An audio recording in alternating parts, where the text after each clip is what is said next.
The Dodgers could make another shocking move because of how well Hyeseong Kim has played. Dalton Rushing changes everything for this Dodgers offense. We're going to look at his debut, hear from him. Also, Clayton Kershaw is back Saturday. We're going to talk about the Dodgers rotation, and it's Friday, so we've got Dodgers Dugout trivia. All that more coming up next on Dodgers Dugout Live. It's time for Dodger baseball. Welcome to Dodger Stadium.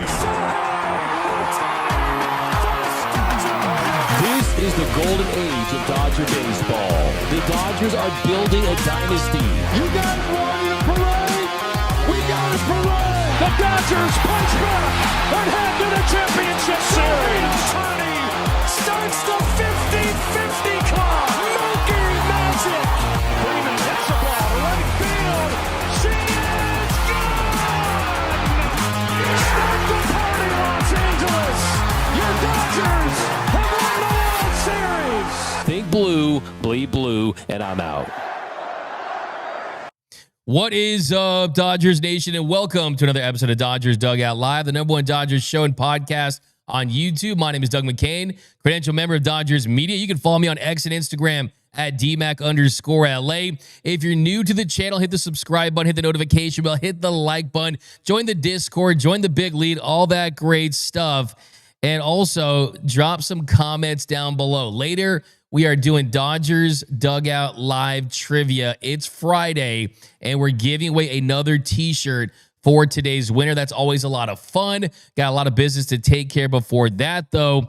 And, of course, we got the Dodgers Dugout Live poll question of the show. I asked you guys over on the X, do you think the Dodgers will send down Hyeseong Kim when Tommy Edman and Teoscar Hernandez come back? And right now, 16% of you say yes. 81% say no.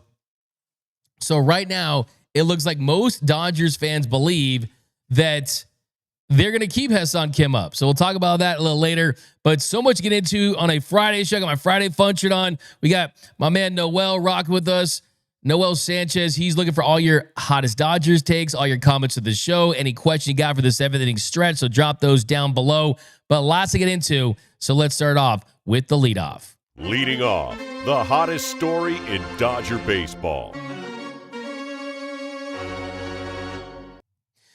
So the Dodgers absolutely boat raced the Athletics. Remember, they're just the Athletics this season. They destroyed them. It was the most runs they've scored this season, the most home runs they've hit this season. They win 19-2, a 2-home run game for Shohei Ohtani. And he's been great. I mean, 15 home runs for Shohei. He's on a 55 home run, 36 stolen base pace. Last year at this point, he was at 12 home runs and 10 steals through the Dodgers' first 44 games. So this is a guy that is absolutely still at his very peak of his powers, an absolute juggernaut. And my favorite thing about Shohei Ohtani yesterday was, think about how great he is. The fact that he hit 2 home runs. It's his bobblehead night. Here's the new Shohei bobblehead. The new Shohei bobblehead. You can cut the B-roll. The new Shohei bobblehead right here. Check it out. With the slide. Hits 2 home runs. And he still is able to go out there and not have a post-game interview. That's how big-time Shohei Ohtani is. But he was great. But last night, it was all about Dalton Rushing.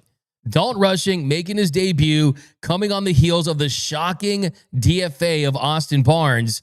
And he delivered. And before the game even started, the thing that stood out to me from Dave Roberts is Dave Roberts said that he felt like Dalton Rushing felt like right after he was drafted out of Louisville in the second round of the Dodgers' top pick that year, that he felt like he could play Major League Baseball right out of the gates. That's how he carries himself. That's the way that he has the confidence to do that.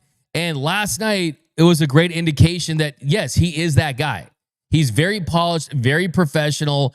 I went into the Dodgers clubhouse before the game started. I talked to Rushing, was able to catch up with him, and he told me, hey, he was as shocked as anyone that he got called up when he did, that they made the move to have him up here, and it's not even June, and he delivered. First at bat, he draws a walk. Then he hits a single that was 110 miles per hour off the bat. 110 miles per hour off the bat, the hardest hit ball of the night, right up the middle, not trying to do too much, sees a lot of pitches on a full count, and then he scores his first run. How about that? Shohei Ohtani leads to you scoring your first run. That's got to feel really awesome. He kept the ball. And then he gets a hit later. Also struck out looking during one at-bat, but 110 mile per hour off the bat ball. I mean, that's a couple of Austin Barnes hits combined. I mean, the ability to go up to the plate and provide a option to get on base, to be a real threat. That's what he is. Pitchers now have to account for Dalton Rushing when he's in the game. And when you look at how this impacts the Dodgers roster as a whole, Dave Roberts said he does not like to go 3 in a row with Will Smith. And that is because you want to preserve him for the duration of the season. You do not want Will Smith to fall off. You want Will Smith to have a really great finish to his season, not just a great start to his season.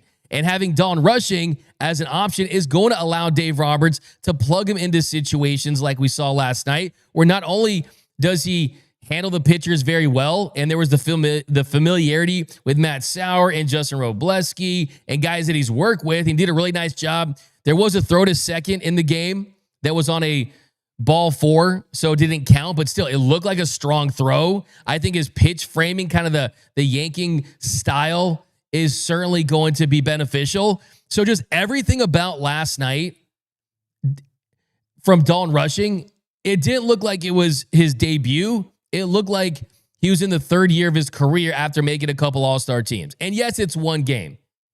And we saw earlier in the year, he went 0 for 5 with 5 strikeouts in one game. It's ups and downs for sure, but the Dodgers are a better team today than they were earlier in the week. The Dodgers roster is better now because Dalton Rushing is on it than when it was with Austin Barnes on it. The unfortunate thing for Austin Barnes is he just can't throw runners out. The offense wasn't there. We kind of will talk about that in a second when we get Clayton Kershaw's reaction to the DFA of Austin Barnes.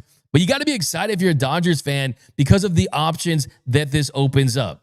It accomplishes a lot of things. One, it hopefully will lead to a fresher version of Will Smith. And he's playing at an all-star level now, Will Smith is, but he was this time last year too, and then he hit 200 around that for the last 3 months of the season. So it preserves Will Smith, gives him a threat at the bottom of the lineup. The bottom of the Dodgers lineup is cooking now with Hyeseong Kim, Dalton Rushing, Andy Paz. James Albin got a home run yesterday, right? And when you give Shohei Ohtani at-bats with runners in scoring position or runners on base, pitchers have to throw him pitches in the zone. I mean, he's going to see better pitches. I mean, that's just how this thing works. And Dalton Rushing can help Shohei Ohtani on those nights where Dalton Rushing is behind the plate and Will Smith is getting a day off. And then you look long-term. Look, we talked about it yesterday. I'm not overly worried or concerned about Dave Roberts saying that he's just going to be a catcher because first and foremost, you got to remember this. When Rushing was at the minor league level, you had Chris Oakey down there, Hunter Fiducia down there. It's not like he was catching every single game. And I can guarantee you this, if he's hitting 280 to 300, hitting the ball hard, taking his walks, being an offensive threat, there's no way they're not going to explore other options to get him on the field. That's rule number one. If you want to play regularly as a Dodger, you can be the best defender in the world. You can be the best clubhouse guy in the world. It won't matter if you can't hit. And Rushing can hit. It is rush hour in Los Angeles. And I'm telling you, this is a guy that improves this Dodgers team. Raising the ceiling, it's tough to say because you're already leading Major League Baseball in runs scored. You got 3 of the best players in the sport and tons of offensive weapons up and down. But I think it does raise the floor because you don't have that dead bat, a black hole in the lineup like an Austin Barnes. But here was Dalton Rushing after the game. I asked him what he did with the ball from his first hit. And if last night was kind of a snapshot of what we're going to see from him at the plate as far as how he's trying to help this team offensively. And here's what Dalton Rushing had to say. And you got the ball on your first hit. What are you going to do with that baseball? It's for sure going to my mom. It's, she was here, able to see it. Long travel day. It's going to mean the world to her. It means the world to be able to give it to her for me. And obviously it's going to be something she cherishes for the rest of her life. Sure. And Dalton, they cut away to your family a couple times cheering. Just how special was that, and just kind of where'd they travel here to see your debut? Yeah, it was obviously pretty special. The group of people that in this world that I want to see things like this, they were here, and that means the world for me, or to me, sorry. And yeah, I couldn't imagine a better group there to be able to see it. Yeah, you had the hardest hit ball of the night, and you go 2 for 4, had the walk. Is that kind of a snapshot of how you kind of want to help this team? Dave said there's some slug in there, but just kind of your approach to the plate tonight? Yeah, it was kind of simple tonight. Let's take your base hits, I guess. Yeah, I like to control the strike zone and just hit the ball hard, and whatever happens after that kind of happens. Yeah, Dave Roberts said after the game, he just didn't look like a player that was making his debut. And that's certainly how it felt to everyone that was there because of just how advanced of a hitter, advanced of a catcher, the way he carries himself, the confidence that just oozes out of him. And I know it sounds like I'm rushing, but the truth is, this is someone who I truly believe has the potential to be a multi-time All-Star, that if he hits, there's no reason why you can't figure out some type of position change, whether it be to Will Smith, whether it be to him. And we'll see what Will Smith thinks about that. All it takes is, hey, Will, you just signed the longest contract that's ever been signed for a catcher. Is your goal to be the catcher through the duration of that contract? No, just want to catch a couple more years. Do the Todd Zeal thing. Do the Joe Torre thing. Mike Piazza later in his career thing. Or it's no. I just want to help this team any way I can. If they present an opportunity for me, maybe I'll consider something else. But fresh legs is very important at that position. So it was an exciting night at Dodger Stadium. I mean, Dalton Rushing, to get that hit the way he did, to perform the way he did, to see his family react the way they did. Just look, debuts are special. There's a reason why you got a patch on your jersey to commemorate it, and there was a lot of buzz around it. Now, there was a reaction from Andrew Friedman that I read in the LA Times where he said, hey, we always felt like Dalton Rushing, the bat and everything that he brings was going to be very impactful to this team. But he also said that with Dalton Rushing, it's about, okay, helping this team any way he can to maximize this roster, to make this roster the very best roster that they can make it. Well, if that's true, then you look at Hyeseong Kim. And Hyeseong Kim last night had 3 hits. He reached base 5 times. He continues to perform at a level that I don't even think the Kim family believed was possible this early in his big league career. Hyeseong Kim has played in 12 games. He's made 30 plate appearances. Yes, that's not a ton, but he's hitting .429. He has a .467 on base percentage. He has a .571 slug. He has a .195 weighted runs created plus, and he's hit a home run. And the truth is, with Hyeseong Kim, they made a swing adjustment. Just like we saw with Shohei Ohtani, keeping that front foot down. That's what Kim is doing. And it's leading to bat to ball, seeing harder hit balls, has already hit a home run in his first 30 plate appearances. I mean, in his career in the KBO, he averaged 5 home runs a year. So I just don't see how you could justify not having Hyeseong Kim on this roster when everyone comes back. This is a guy that could help this team off the bench this season. He's fast. He's dynamic. Has not gotten caught stolen at all. I mean, every time he's stolen a base, it's been complete success. Going first to third, scoring home from first. And then also he brings defensive versatility. I mean, you see him make great plays at second base. I think he needs some more experience in center field. So if he does get sent down at some point, I think that I'd play him mostly at center field to work on the reads off the bat, to work on the routes to the baseball. We saw him take a J route a couple of days ago in Arizona that you definitely want to improve upon as a cavernous big outfield there that's not the easiest to navigate. So I think he could use some more experience in center field. And then the conversation also becomes, when Teoscar Hernandez returns, when Tommy Edman returns, does that limit the amount of at-bats that he has, and will that stun his growth?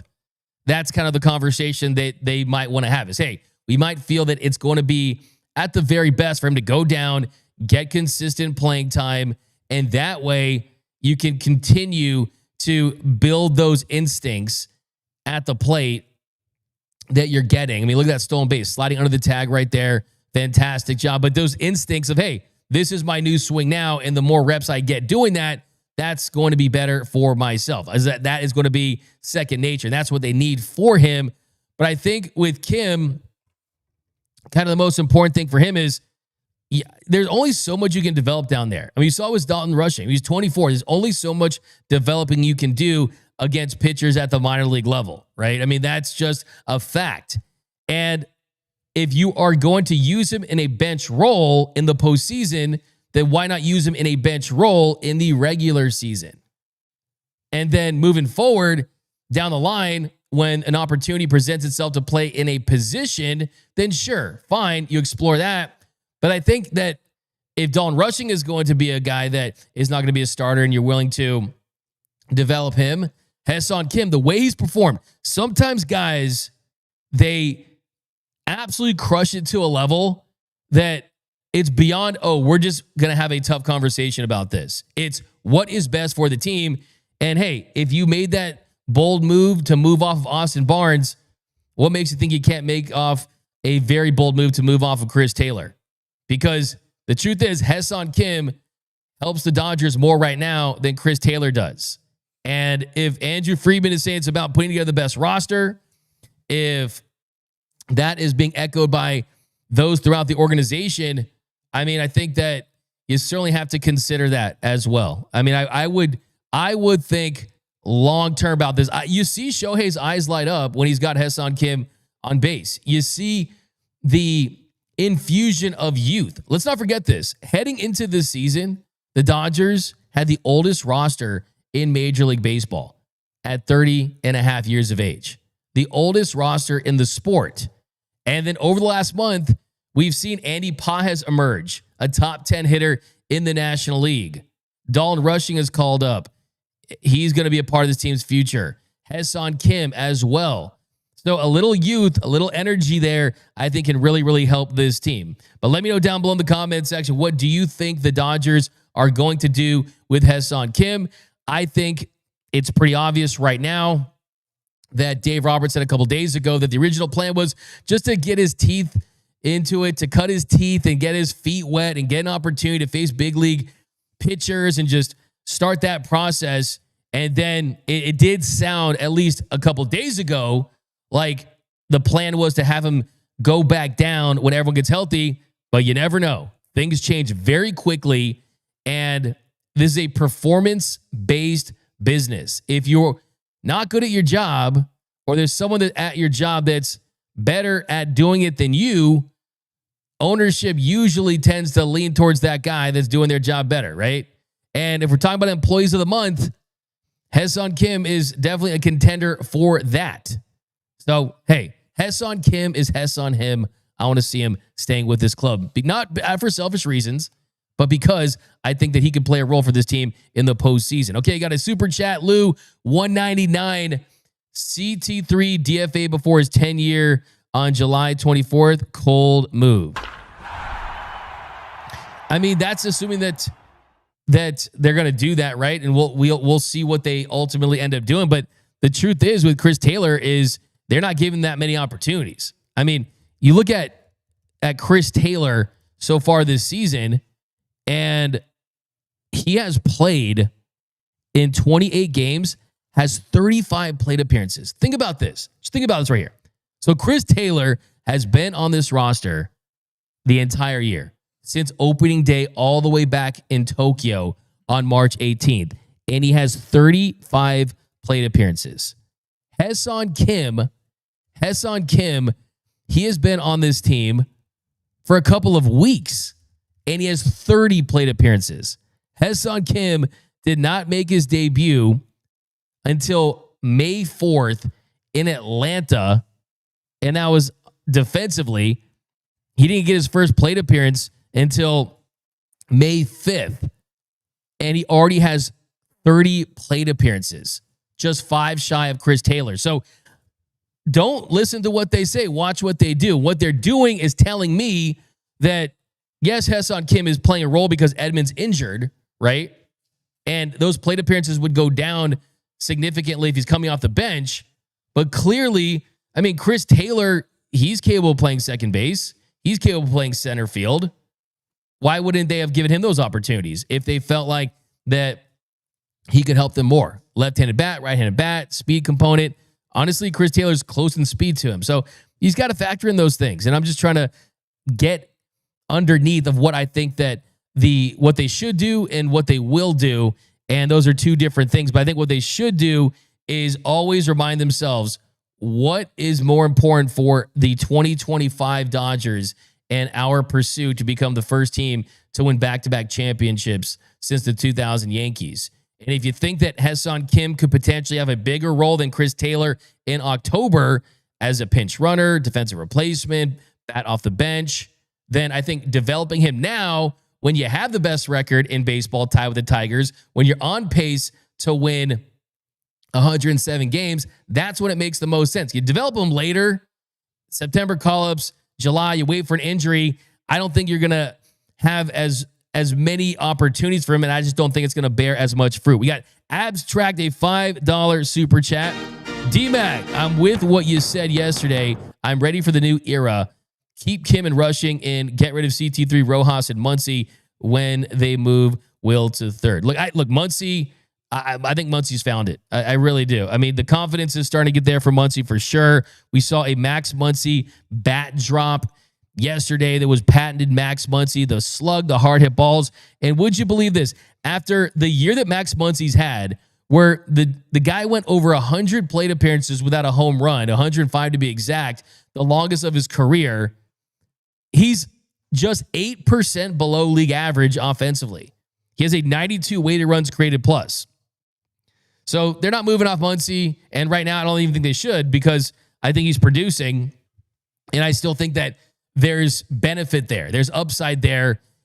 And look, you look at the clubhouse stuff after the production, but the production is starting to say, okay, Max Muncy is starting to really do what he does for this team when he's right, and that is take his walks, hit home runs, provide pop, provide power, and I'm willing to give Max Muncy a couple months for sure to see if we can get back to the guy that the thing about last season is last year when he was at the plate, it was his best season since 2021 before the injury. So last year we were seeing the really good version of Max Muncy.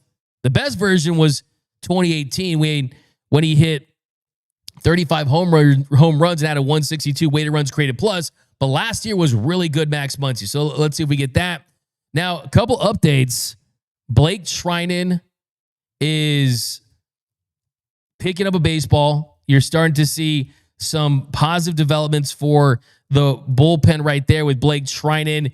He has been a player that has dealt with injuries throughout his career. We know what he looks like when he's right. Of course, he was a hero in the World Series last season. But Dave Roberts said yesterday, he told us that he will begin playing catch within the next few days. So that's definitely positive. He is pain-free. He's about to start that throwing program. It's going to be a lengthy rehab, probably mid to late June at the earliest. And that's when he's eligible to come off that 60-day IL, and that's barring no setbacks. I also saw Blake Snell. He was throwing again on flat ground. He was playing catch. He looked effortless with it. He didn't look like he was in any pain at all whatsoever. Then I also saw Tommy Edman. So Tommy Edman was doing a lot of work before the game.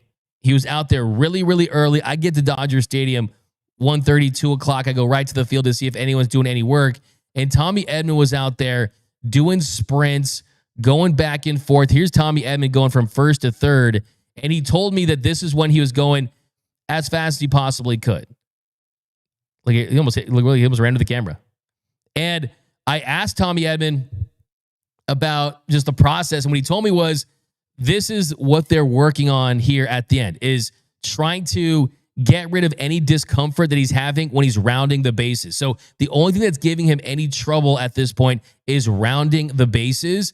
But he told me, quote, about how he's starting to feel, and he told me, quote, very good. So Tommy Edman did tell me that the ankle starting to feel very good. Had a nice convo with him after the game. I did ask him, I said, hey, Tommy, can I ask you something? I was like, do you guys ever go to your Baseball Savant page and check your sprint speeds and things like that?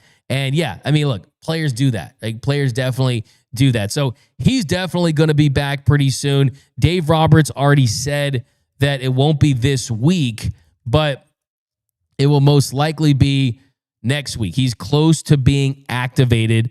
Dave Roberts didn't give a specific return date, but he is close to being activated. He suffered that ankle injury late April. It's already been late April, man. We haven't seen Tommy Edman in a minute, but he's going to be back. He's going to be back, and the good thing is Hyeseong Kim got that experience that he did, and we'll see what that means moving forward. I also saw Teoscar Hernandez playing catch before the game. He looks like he's definitely turned a corner. They both took at-bats against Maddox Bruns, and Edman hit some hardline drives. Tommy Edman got some at-bats in. So that's some of the stuff you see at Dodgers Stadium if you get there super early. Maddox Bruns pitching to Tommy Edman and Teoscar Hernandez. But when we come back, we are going to talk some Clayton Edward Kershaw, who returns to the mound on Saturday. Kershaw Day is back. Christians rejoice.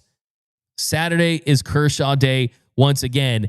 And we'll also hear what he had to say about the Dodgers DFAing his best friend, or one of his best friends, Austin Barnes. That's coming up next on Dodgers Dugout Live. So here we got GearUp.LA, the #1 Dodgers merch store for your favorite. Just look at the comment. Go pick this one up. Hyeseong Kim. Great shirt, comes in all colors. You got the Rookie of the Year. You got the WDGAF Kike Hernandez shirt. So the best Dodgers merch in the game. Go to GearUp.LA today. Lots of shirts over there. And we'll be giving away one of these shirts a little later. You can take your pick. Whatever shirt you want, it's all yours on Dodgers Dugout Trivia a little later. But let's talk some Clayton Edward Kershaw. It feels like it's been too long. The world is a better place when Clayton Kershaw is pitching. And he is going to make his first start of the season this Saturday against the Angels. Kersh had surgery on his toe and his knee. A year prior to that, he had surgery on his shoulder. But he has made it through his rehab. Everything is good to go. The velocity is where he wants it to be, 90, 91. The feel for the slider, the feel for the curveball. He feels really good. And the thing that really excites me is he says it's about the arm and the shoulder and the toe and the knee and all that stuff is feeling good, right? It was the arm is always feeling really good for Kersh. It was the knee and the foot and the toe that was causing him discomfort, that was limiting his ability to get maximum velocity for himself. So the fact that all that stuff is behind him, you got to feel really good about this, because I know people, for whatever strange reason, don't feel great about Clayton Kershaw for some reason, just because he's been here for so long. And this guy is a classic at this point, right? The truth of the matter is last year, before he hurt the toe, he had a 2.63 ERA and a 3 FIP in his first 5 starts back. In his first 5 starts back, he had a 2.63 ERA and a 3 FIP. He was fantastic considering the circumstances. So I expect the guy to come back to a rotation that's depleted. The rotation is depleted right now because Blake Snell is out, because Tyler Glasnow is out, because you're still waiting on Shohei Ohtani. Roki Sasaki is out. So you're missing significant starters. And then now you got a rotation led by Yoshinobu Yamamoto. You got Tony Gonsolin, who's looked really good. The swing and miss has been really, really awesome to see from the Catman, Dustin May and Kersh. And now the 5th starter, Dave Roberts said Landon Knack is the lead for that. So not only is it great just because it's Clayton Kershaw, it's great because they need a 5th starter. They need a 4th starter. Now, like I just said, Landon Knack is in the lead to be that 5th starter. And I think the reason for that is because Ben Kasperius has emerged as one of their top leverage right-handed relievers out of the pen. It goes Kirby Yates, then it goes Ben Kasperius. So there was talk about building up Benny C, but then Evan Phillips, he went on the IL. So I think Ben Kasperius, he stays in that hybrid role like Dave Roberts labeled him as. He's a hybrid guy, can give you multiple innings of relief. And there's guys that are capable of doing that in these bullpen games, right? Jack Dreyer and Ben Kasperius, Matt Sauer. So hopefully you can minimize these bullpen games. But you look at the lefties, you got a lot of lefties, right? You got Tanner Scott, you got Anthony Banda, you got Alex Vesia. Ben Casperius is needed as a high leverage righty. So Landon Knack was solid, gave the couple home runs in his start earlier this week. He's going to be the fifth guy. But Clayton Kershaw hopefully pitches well enough to give this rotation the length that it needs to be able to get to Blake Snell, get to Tyler Glasnow, get to Shohei Ohtani and the rest of these starters that they're expecting back, Roki Sasaki. And the benefit of him having that very long rehab that he did have was now he's built up. Now he's built up to go 5-6 innings. He's not coming back on a pitch count where he can only go 4 innings and things like that. So that's definitely a very big reason why they went that route with him, because they knew that, hey, once he's back, let's have him just be normal Kersh going 5-6 innings. But here was Clayton Kershaw yesterday talking to us about getting back and how excited he is to return to the mound. I'm really excited. Yeah, I'm excited to get going again and compete, and just want to be a contributing part of this team, and so I'm excited to do that. And it's been a long time.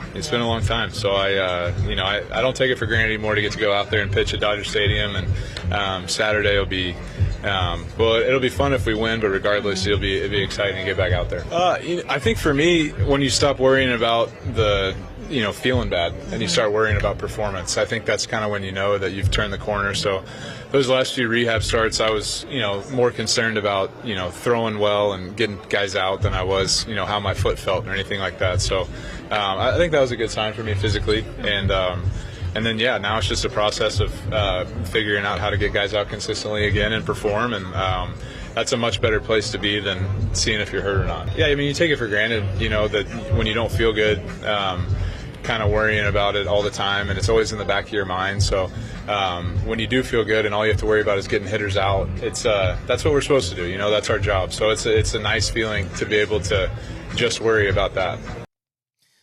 So that's the most important thing. And he's not even thinking about the injuries at this point. He's just going out there and pitching, and that's how you can start this process of just being a normal guy that's going out there and helping this team win. Now, one of the big subplots for Kersh this season, and you'll see more buildup to this moment, is when he gets close to 32,000 strikeouts. I mean, 3,000 strikeouts with 32 needing to get there. So that's all he needs to become just the 20th pitcher in Major League Baseball history to get to 3K, 32 punch-outs.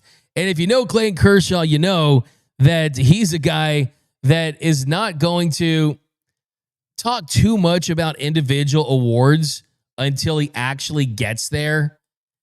And I think for Kersh, he's someone that when he's kind of on the cusp of it, maybe he'll talk about it. Maybe he'll embrace it when it comes there. But as he's approaching it, he's not going to really buy into it, because he knows that it's a process and anything can happen, right? I mean, he's got to go out there and make sure he stays healthy. He's not going to have a 32 strikeout game, right? I mean, that's not going to happen. But here was Kersh when he was asked about if he's even thinking about 32K strikeouts. I've thought about Saturday a lot. I've thought about getting back out there. I haven't really thought about that a whole lot, but for me, just getting back out on the mound is a big first step, and then it's the rest of the season, obviously. But just making it through Saturday and getting back out there is what I've thought about so far. Just 32 Ks away. It's all we need for him to be the 20th player in history and just the 4th left-handed pitcher in history to throw for 3 strikeouts. Getting to that 3,000 strikeout club is a milestone. He's already a first ballot Hall of Famer. I always say this about Clayton Kershaw. He's already beaten the video game. He's just playing on story mode at this point, right? He's doing side quests. This is a side quest for him. He's cemented. His legacy's intact. He's a walking statue. Nothing's changing for Clayton Kershaw, but I think it'd be incredible for him to be a major contributor in his role for this team, help this team win another World Series, then ride off into the sunset as a legendary pitcher and a guy that goes down as one of the all-time greats. But he was asked a little bit about how much he's been smiling, how happy he's been this week. And I will say yesterday, before Tommy Edman and Teoscar came out, it was just Kersh, and it was just me and Kersh, and I didn't say a damn thing to him because it's Clayton Kershaw, and he's focused. He was locked in, and he went and did his routine. But Kersh did talk about how he's embracing this, why he's been smiling more lately, and about retirement. I think there's more gratitude, honestly. I think when you haven't done something for a long time and you realize that you miss it, you miss competing, you miss being a part of a team and contributing. I think there's a lot of gratitude and gratefulness to get back to that point. And so I definitely feel that. Now, if I go out there and don't pitch good, it's going to go away real fast. So, there's a performance aspect of it too. But, I think for now, sitting it on the other side of it, just super excited and grateful to get to go back out there again. Somebody will tell me to retire at some point, I'm sure. Yeah. All right. Thanks. So look, he knows that he's in the sunset, the twilight of his career, more yesterdays than tomorrow for Kersh, but still, he's going to go out there and compete until he can't. He's going to go out there and pitch until he doesn't think he can help a team. The dude's not a role player. The dude's not coming out of the pen. The day he doesn't think that he can help a team win at a high level, he will hang them up. And that is all there is to it. But 32 strikeouts, have a great year, win a World Series, help this team. I think the thing that you love about Kersh too is it's not about velocity. It's about command. It's about having the break and the bite on his slider, using that curveball. He does all that. He's going to go out there and be effective because he's just such a great competitor. He knows how to pitch. He's a pitcher, not a thrower. And all he knows is greatness. All he knows is greatness. And I expect Kersh to help this team and be a lot better than people expect. I think that Kersh will have a sub-4 ERA this season. It won't be like what we saw last year after the injury. After the injuries, last time we saw Clayton Kershaw, he had a 4.50 ERA, a 4.43 expected ERA in 7 starts, 30 innings of work, 24 strikeouts, and 9 walks. I think this year's going to be different. I think he's back to being healthy. Martin Troop says Kersh's last dance. Yeah, exactly. Matt says, yo, D-Mac, who makes the most starts this year? Ohtani, Kersh, Glasnow, or Snell? I think I got to say, Glasnow's been feeling better too lately. It's going to be Snell or Glasnow. I think it's going to be one of those two for sure. But yeah, let's just hope it's Snell. I'm going to say Snell just because he's our $182 million man. Matt, yo, D-Mac, do the Yoda voice again. Kershaw, great. He is Jedi. Kersh. All right. You got Icy. Bring the Kabuto helmet back during the Angels series. Hey, I don't know about that. That's not his style. It's not Ohtani's style, okay? He's a little more professional than that. But what I was waiting to hear from Clayton Kershaw yesterday was his reaction to the Dodgers DFAing and moving on from someone who he's called one of his best friends, Austin Barnes. And here was Kershaw's reaction to the Dodgers' decision to move on from Barnesy. I think there's more gratitude, honestly. I think when you haven't done something for a long time and you realize that you miss it, you miss competing, you miss being a part of a team and contributing. I think everybody was surprised. It's sad. Barnesy's one of my best friends on or off the field, and you won't find a guy that competes better than Austin Barnes. He wants to win more than anybody, and he always found a way, and he came up with some big moments for us throughout the years. I think a lot of people forget he was starting a lot of playoff games and winning a lot of games for us, getting big knocks, and it's sad to see someone like that go who's been here that long, and I think we all kind of feel it, and so it's no disrespect to Dalton. I know he deserves it, and he's going to be a great player. It's just for me personally, I think for a lot of guys on the team, it was disappointing to see him go. Oh, my favorite memories of Barnesy. Honestly, it's probably more off the field. I mean, I spent a lot of time with him. He's a great friend. I think we both weren't a part of it a ton last year, but winning the World Series in 2020, him catching a lot of those games and getting to hug him after that was pretty special. So, but yeah, there was a lot of memories in there for sure. So you hear in his voice, hey man, that's his real friend. I mean, him and Barnes are legitimate friends. It's not, okay, we're just coworkers that are cool. No, we are at each other's weddings. We are texting. We're communicating. We are friends in real life, and they will be forever. So nothing can change the experiences that they had. Nothing can take away from what they did in 2017 and what they did in 2020 in all of the life experiences. Even last year, I remember in the clubhouse after the Dodgers won the World Series, they were having a lot of fun hugging each other You had beer and champagne everywhere. And Austin Barnes like, yeah, we got two. And they were having a great time winning more World Series titles. So look, it's unfortunate that it ended this way for Austin Barnes, but Clayton Kershaw knows that this organization is about winning a championship. And if I'm Clayton Kershaw, what's more important to you right now? Is it winning another World Series or having Austin Barnes on this team? And which of those two players helps you win a World Series in what could be your last year as a player? I think that the answer there is it is for sure Dalton Rushing. So yeah, you get him. Here's a Dodger for life. Here's another one. 2 Dodgers for life. Gonna miss you, Barnesy. Future coach for the Dodgers. But coming up next, guys, we'll do some Dodgers trivia. And the winner this week gets to pick any t-shirt from gearup.la. Then we'll do some 7th inning stretch. That is coming up next here on Dodgers Dugout Live. And welcome back to Dodgers Dugout Live, the #1 Dodgers show and podcast on YouTube. All right, guys, it's Friday, back by popular demand. And it is Dodgers trivia. And this week, we are focusing on the debuts. Dalton Rushing made his debut. The debuts are here. You got Hyeseong Kim and Dalton Rushing. We're going to take a look at some of the debuts. We also got 3 blind baseball reference pages that you're going to have to identify. And the winner gets a t-shirt. Now, if you do get the win, you'll hear the correct answer sound. We've got that queued up, the correct answer sound. Awesome. And then if you don't hear it, you get the wrong sound. But start the music. Let's do some Dodgers trivia. Dodgers Is trivia. that the program for the right song? It is? All right, where is it? I got it. All right, here we go. We're going to start easy. And Noel is rocking with us. This is the first baseball reference page blind that we're going to do.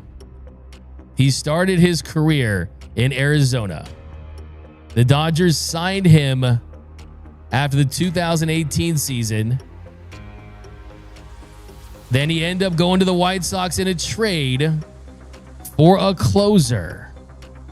Who are we talking about? See if we can get it. It's a pretty easy one. Someone says, I like to phone a friend. We got one. There he is again. Justin Lamas has it. That's the first right answer for Justin Lamas. He gets it. He gets the first point. All right, let's do this next baseball reference one, and then we'll get to the other trivia ones. Okay. This next player, he played his entire career with the Dodgers. This one's a little bit of a throwback. This is a little on the harder side. I want to challenge you guys this week. Was with the Dodgers from 2005 to 2011. A 3.73 ERA. Had a 13-17 record. So it's not easy. Yep, it was Kimbrelsa for AJ Pollock. Kind of miss Pollo.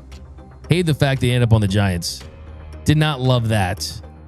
But who's here, though? Who can get this one? No, it's not Penny. If Justin Lamas can't get it, we might be in trouble. Yeah. If Justin Lamas can't answer, we might be in trouble. He was a pitcher. It was not Nomo. It was not Broxton. It was not Garcia Parra. LeBron James. This one might be tough. This might be too tough. Give them a Hindi, man. It's a pitcher. I'll give you some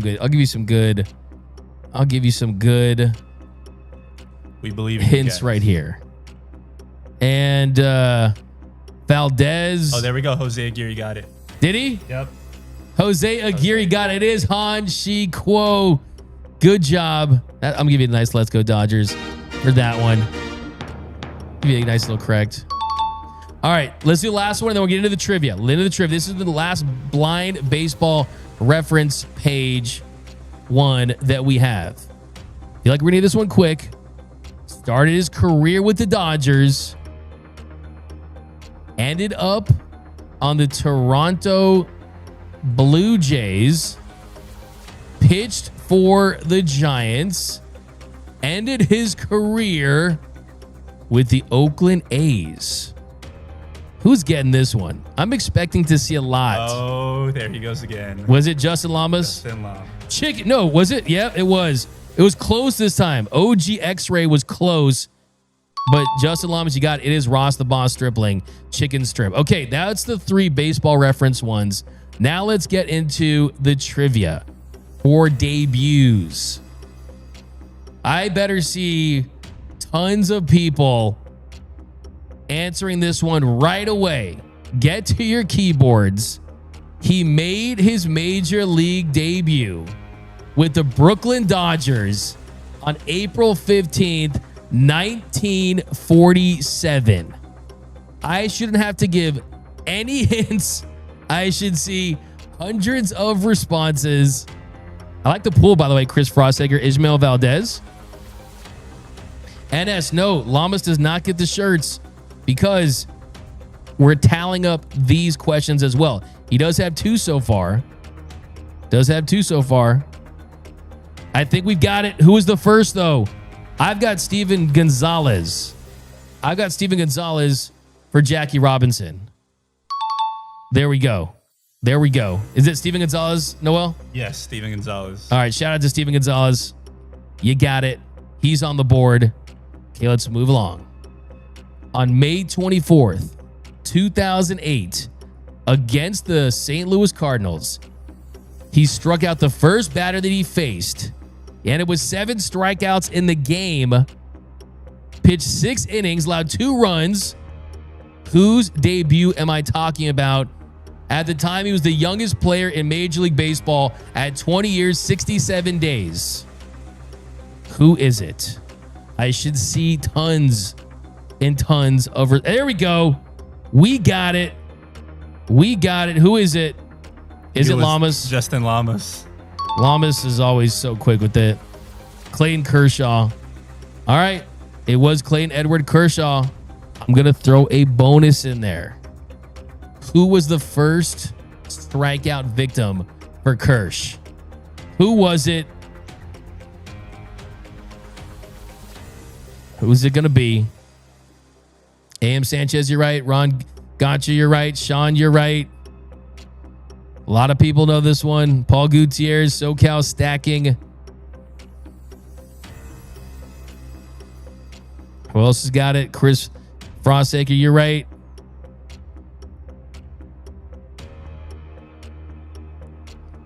Two Primo says only net bangers are so quick with it on the keyboard. Not sure what that is. Justin Lamas does not have it. It is not Pujols. It was not Pujols. I'm going to give you guys some wrong ones. Not Pujols. T.O. Pujols. No, it was not the DH, the designated hugger. Claudia 11 gets it.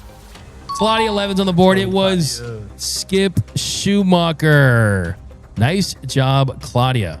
Okay. On September 24th, 1992, this pitcher made his debut with the Dodgers. He pitched 2 innings in relief, had a walk, had a strikeout, gave up 2 hits. He struck out Tim Costo. Not Tim Costco, which I do not have a membership. Too expensive. That's who he struck out. The Dodgers lost the Reds 8-4. But who am I talking about? September 24th, 1992. I'll give you a hint. It's one that got away. It is one that got away. Paul Gutierrez, you're right. It was Schumacher. There we go.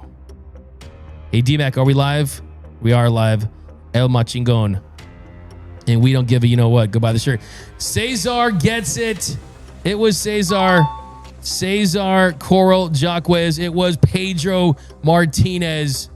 My favorite non-Dodgers pitcher ever. I love Pedro Martinez. It hurts me every single day.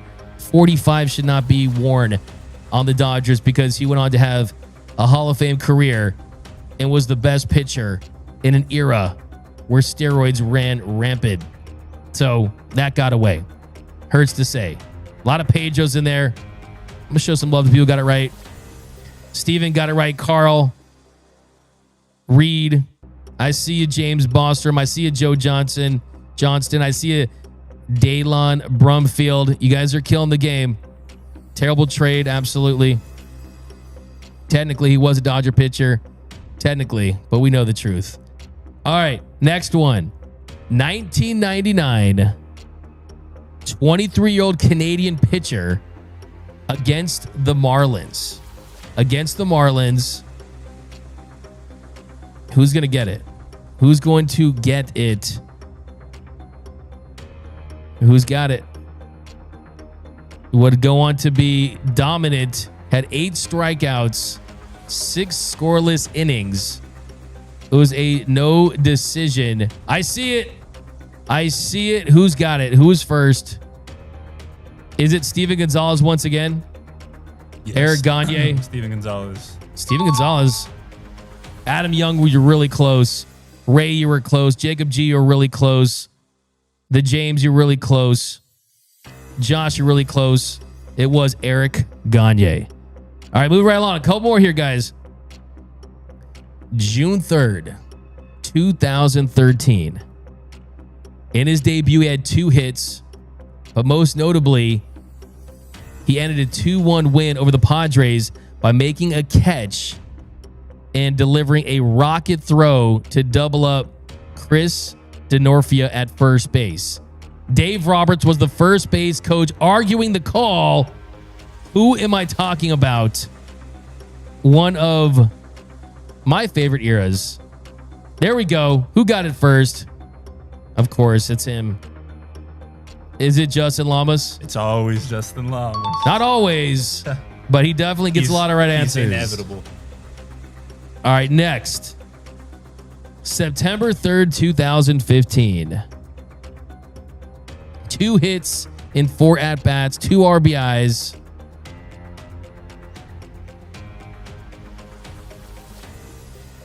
Who we talking about? I see it, the Wild Horse. I love it. Man, I miss Puig Mania. Hello, Yasiel Puig. Never forget that from Vin Scully. Now, is that Jacob? Is it Jacob G? Jacob G, you're on the board. It was Corey Seager. Corey Seager would go on to win the Rookie of the Year the following year. But that was the debut. Got the couple of hits. Nice pull. Couple more here. All right. He became... let's do...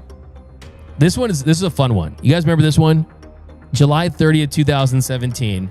He had a 2-run double in the 11th inning of his first major league at-bat that lifted the Dodgers to their 8th straight win. It was a 3-2 win over the San Francisco Giants on Sunday Night Baseball. It was a great moment. July 30th, 2017. Comes up, gets that big hit. Who's going to get this one? Wasn't Bellinger. Wasn't Belly. Justin Lamas got it. It was Kyle Farmer. Okay, couple more here. He became the 4th Dodger in franchise history to homer in his 4th at-bat. He had 3 hits, including a double, scored twice, and drove in 3 runs. He joined Jose Offerman, Ernie Coy as the only Dodgers to homer and record 3 hits in their first career game. Who am I talking about? Who's going to get it? Who is going to get it? It wasn't CT3. Wasn't Dave Hansen. You got it right, George King. It was Kyle Farmer. Not this next one, but the past one. Give me love. Who's getting this one, though? Who is getting this one? I was there that game. Well, then answer it. It wasn't Kemp. I got it. Cesar Corral Jacquez. It was James Outman. James Outman became the 8th Dodger in franchise history to homer in his first career at bat. 4th in Los Angeles Dodgers history. Keibert Ruiz did in 2020. Gary Ingram in 1994. Jose Offerman in 1990. But that is going to do it for this week's Dodgers Dugout Live trivia. Noel, what were the results? Justin Lamas came in at first with 5 total correct answers. Steven Gonzalez and Cesar Corral-Hawkins tied for second place with 2 apiece. And then Jose Aguirre, Steven Gonzalez, and Jacob G all came in third place with 1 point each. There you go. Well, you win a t-shirt. Thanks for playing. We're doing this every Friday. So study up during the week. Study up. Also, we got to give a shout out to Dan T. He won trivia about 2 weeks ago, and he actually took a picture with the shirt that he sent over. Let me pull that up real quick. Show some love. He got a nice Nation shirt. There you go. Check this out. Guys, when we do giveaways, we actually do give them away. Here's Dan T rocking his Nation t-shirt. Love to see that good stuff. All right, guys. So before we end the show, let's get to the walk-off. The walk-off. So how about this last night? Shohei Ohtani, best player on the planet, gets 2 home runs, but then somehow, some way, he strikes out against Johnny Pareda, a position player, the catcher for the A's. He was pumping gas, mixing speeds, and here's the strikeout. Oh my gosh.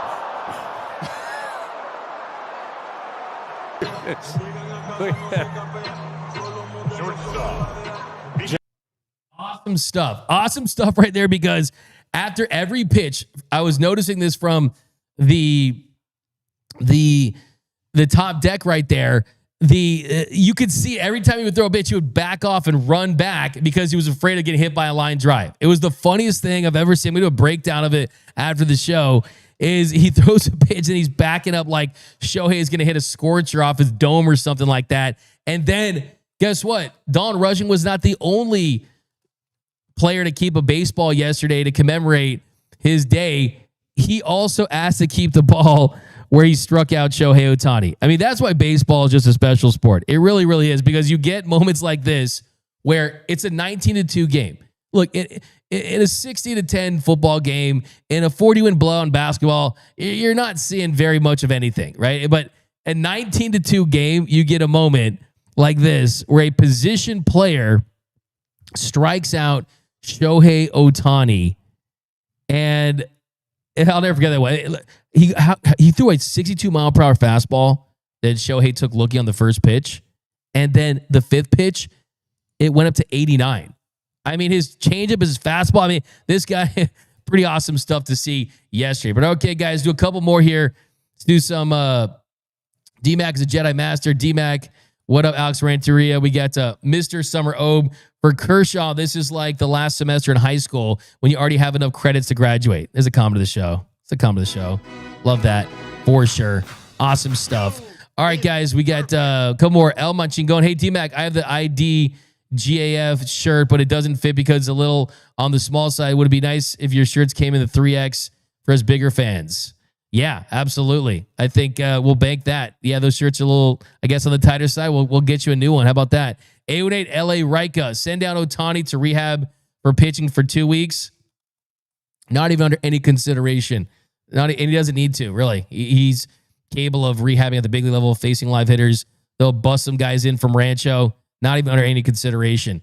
Lazaro, Duvall, is Bobby Miller done as a Dodger, or will he get another chance without hurt the rotation is? So, look, I mean, there's no doubt about it that Bobby Miller is going to be in this organization while they're still having pitchers injuries, and his trade value is not very high.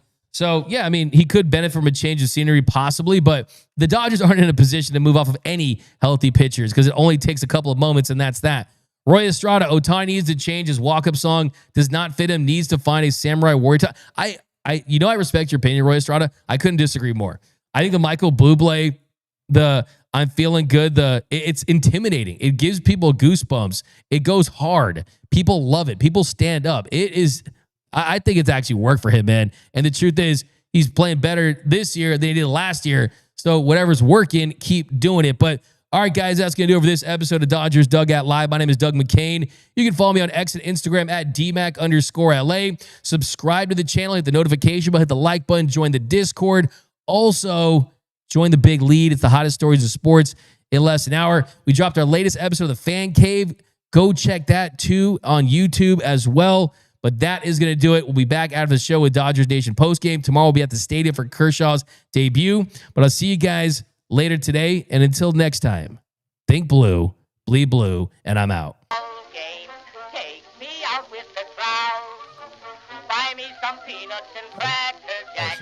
I don't care if I... Sandy into his windup. Here's the pitch. Swung on and missed. A perfect game. Yeah, for sure.